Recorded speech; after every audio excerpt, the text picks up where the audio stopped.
तो आज इस वीडियो में हम लोग देखने वाले हैं क्लास 10 ट्रिग्नोमेट्री टेबल। तो टेबल बेस्ड क्वेश्चन देखा जाए तो 7 से 8 question directly value based question आते हैं, जिसमें आपको सीधे वैल्यू एंगल्स की वैल्यू पुट करके क्वेश्चन को सॉल्व करना होता है। बट अगर आपको टेबल्स बनाना या एंगल्स की वैल्यू नहीं फाइंड करना आ रहा है तो आप क्वेश्चन सॉल्व नहीं कर पाएंगे और आपको क्वेश्चंस को छोड़ना होगा। तो इस वीडियो में हम देखेंगे टेबल आप कैसे बनाना सीखेंगे, और साथ साथ में टेबल बनाना तो आप सीख जाएंगे, बट ये भी देखेंगे टेबल बनाने के साथ हमें सारी वैल्यू अलग अलग भी याद होनी चाहिए। सपोज दैट आपको साइन 60 की वैल्यू चाहिए, तो साइन 60 की वैल्यू बनाने के लिए आप वैल्यू जो है आप साइन 60 की रखनी है, तो क्या उसके लिए आप टेबल क्रिएट करेंगे? नहीं, टेबल नहीं क्रिएट करना है, टेबल आपका वर्क नहीं करेगा। तो आपको फोकस इस पर करना है कि हमें सारी वैल्यू कैसे सेपरेट याद हो। तो इस वीडियो में आपको बहुत ही शॉर्ट ट्रिक से बताऊंगा जो आपको हमेशा के लिए सारी वैल्यूज़ याद हो जाएंगी। और साथ साथ में टेबल अगर आप बनाना सीखना चाहते हैं तो इस वीडियो को पूरा देखिए, आप टेबल भी बना सकते हैं। चलिए, तो अब ये हमारे रेशियोज हो गए और ये हमारे 0 से 90 तक हमारे एंगल्स हो गए। ठीक है, तो साइन केवल मैं आपको यहाँ पे साइन की वैल्यू बताऊंगा कि साइन की वैल्यू आपको याद करना होगा।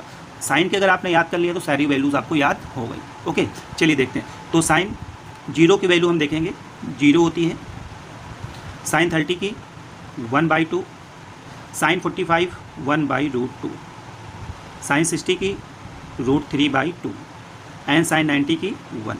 ओके, अब देखेंगे अगर आप टेबल बनाएं तो मैं पहले आपको टेबल बनाना बता रहा हूँ, ठीक है, फिर देखेंगे कैसे लर्न करना है। चलिए, अब कॉस की आपको वैल्यूज लिखना है तो उसके लिए क्या करना है, रिवर्स करना है, 90 से स्टार्ट करना है और 0 तक जाना है। तो यहाँ से अपोजिट चलेंगे तो 0 की जगह आप लिखेंगे साइन 90। साइन 90 की वैल्यू यहाँ कितना है 1, तो कॉस 0 की हो जाएगी, मतलब जस्ट अपोजिट आपको लिखते हुए चला जाना है। 1 के बाद √3/2, देन 1/√2, देन 1/2 एंड 0। देन देखेंगे टैन की वैल्यू, साइन कॉस की वैल्यू हो गई। अब टैन की वैल्यू हम कैसे लिखेंगे, तो बहुत ही सिंपल। टैन का मैंने एक रेशियो मैंने प्रीवियस इंट्रोडक्शन वीडियो में बताया था, टैन थीटा। टैन थीटा को हम लिख सकते हैं sine theta upon cos theta.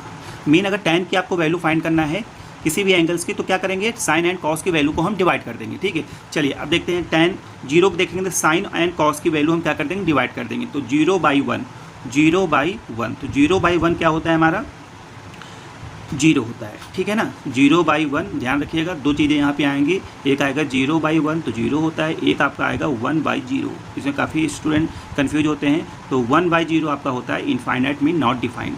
चलिए, तो 0/1 आपका हो गया 0, tan 0 0 हो गया। फिर देखेंगे 30, तो 1/2 एंड √3/2 को डिवाइड करेंगे तो 2 कैंसिल हो जाएगा, क्या बच जाएगा 1/√3, ये हो गया आपका 1/√3। 45 का √2 कैंसिल हो गया, 1/1 मीन 1, tan 45 की वैल्यू 1 याद रखिएगा। फिर उसके बाद 60 की देखेंगे 2 से 2 कैंसिल हो जाएगा, √3/1 तो 1 लिखेंगे नहीं, √3 हो जाएगा। देन 90 की देखेंगे 1/0, तो 1/0 मैंने बताया आपको इनफाइनाइट होता है, तो यहाँ हो जाएगा आपका infinite mean not defined.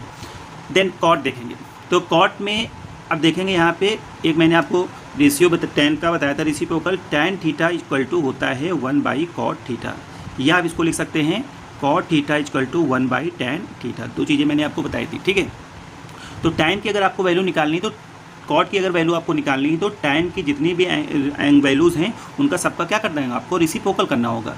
Mean अब इसका निकालना, या तो फिर आप ऐसे भी कर सकते हैं, ये भी एक तरीका है। दूसरा तरीका है, जैसे आपने साइन से कॉस की वैल्यू निकाली थी उसी तरह टैन से कॉट की वैल्यू भी आप निकाल सकते हैं। मतलब यहाँ से बैक साइड से चलेंगे तो क्या हो जाएगा, यहाँ से चलेंगे फर्स्ट 0 की इनफाइनाइट, देन 30 की √3, देन 45 की 1 ही हो जाएगी एंड 60 की 1/√3 एंड 0 0 हो गया। ऐसे भी कर सकते हैं, या तो फिर आप टैन की वैल्यू का हम रेसिप्रोकल करके भी सॉल्व कर सकते हैं। कैसे, जैसे 0 है तो 0 का रेसिप्रोकल क्या हो जाएगा 1/0, तो 1/0 आपका क्या होता है इनफाइनाइट, वही चीज़ है। तो ये ज़्यादा बेस्ट है रिवर्स करके लिखने का। ठीक है ना, अब आगे देखेंगे सेक का, तो सेक थीटा इक्वल टू मैंने आपको बताया है 1/cos थीटा। मीन सेक की वैल्यू अगर आपको निकालनी है तो कॉस की वैल्यूज़ का रेसिप्रोकल करिए, तो 1 का रेसिप्रोकल 1 ही होता है एंड √3/2 का रेसिप्रोकल क्या हो जाएगा, जस्ट अपोजिट, मीन 2 ऊपर चला जाएगा, √3 नीचे चला जाएगा। 1/√2 का क्या हो जाएगा, √2 हो जाएगा। 1/2 का क्या हो जाएगा, 2 हो जाएगा। एंड 0/0 क्या होता है, याद रखिए इनफाइनाइट। ओके, अब देखते हैं कॉसेक। तो कॉसेक को हम क्या लिख सकते हैं रेसिप्रोकल फॉर्म में, 1/sin थीटा। मेन कॉसेक की अगर वैल्यू चाहिए तो साइन की वैल्यू जितनी भी है उनका रेसिप्रोकल इसका भी करेंगे, 0/0 इनफाइनाइट एंड 30 1/2 का 2 एंड 45 का √2 एंड 60 का 2/√3 एंड 1/1 का 1। कुछ इस तरह से आपको करना है।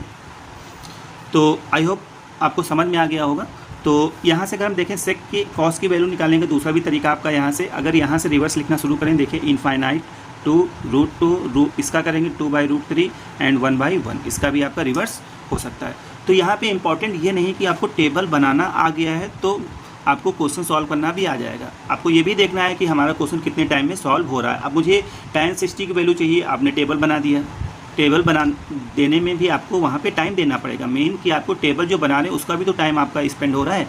तो अब वैल्यूज़ याद करना आप सीखिए। तो याद करने के लिए देखिए मैं बता रहा हूँ, तो साइन की तो आपको याद ही करना है, ठीक है। अब कॉस में देखिए जो साइन 45 और कॉस 45 की वैल्यू हमारी क्या होती है, सेम। तो इसको आपको याद ही नहीं करना है, एक वैल्यू याद करना है, दोनों के लिए याद हो गया, ठीक है। साइन और कॉस 45 की वैल्यू सेम होती है। इसी तरह टैन हर एक रेशियो में सेम होता है। टैन एंड कॉट में 45 की वैल्यू क्या होती है हमारी, सेम होती है। सेक में भी सेक एंड कॉस में 45 की वैल्यू सेम होती है। मीन आपने 45 के लिए सबकी वैल्यू याद कर लिया। साइन की पूछेंगे तो 1/√2, कॉस की पूछेंगे तो वही होगी। इसी तरह टैन एंड कॉट का पूछेंगे तो वही होगा, सेक एंड कॉस का पूछेंगे भी वही होगा, ठीक है। अब जीरो का आपको साइन 0 तो याद ही 0 हो गया। तो जब आपसे कॉस 0 पूछा जाएगा तो 1 बोलना है, ठीक है। और साइन 90 1 है तो कॉस 90 कितना हो जाएगा, 0। मीन जस्ट अपोजिट आपको बोलना है, ठीक है। इसी तरह टैन में टैन 0 की 0 हो गई तो कॉट 0 की इनफाइनाइट हो जाएगी, ठीक है।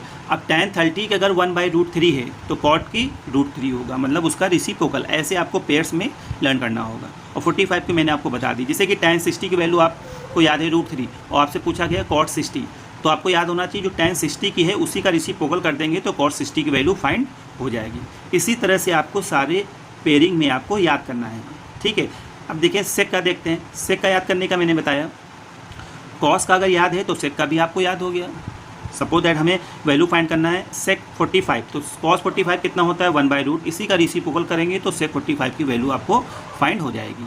तो इस तरह से आप टेबल्स बनाना भी आपको आ जाएगा और साथ में आपको जब क्वेश्चन सॉल्व कर रहे हैं उस समय किसी पर्टिकुलर एक वैल्यू चाहिए तो वैल्यू भी आपको याद होगी, तभी आप क्वेश्चन सॉल्व कर सकते हैं। तो मिलते हैं नेक्स्ट वीडियो में एक नए टॉपिक के साथ।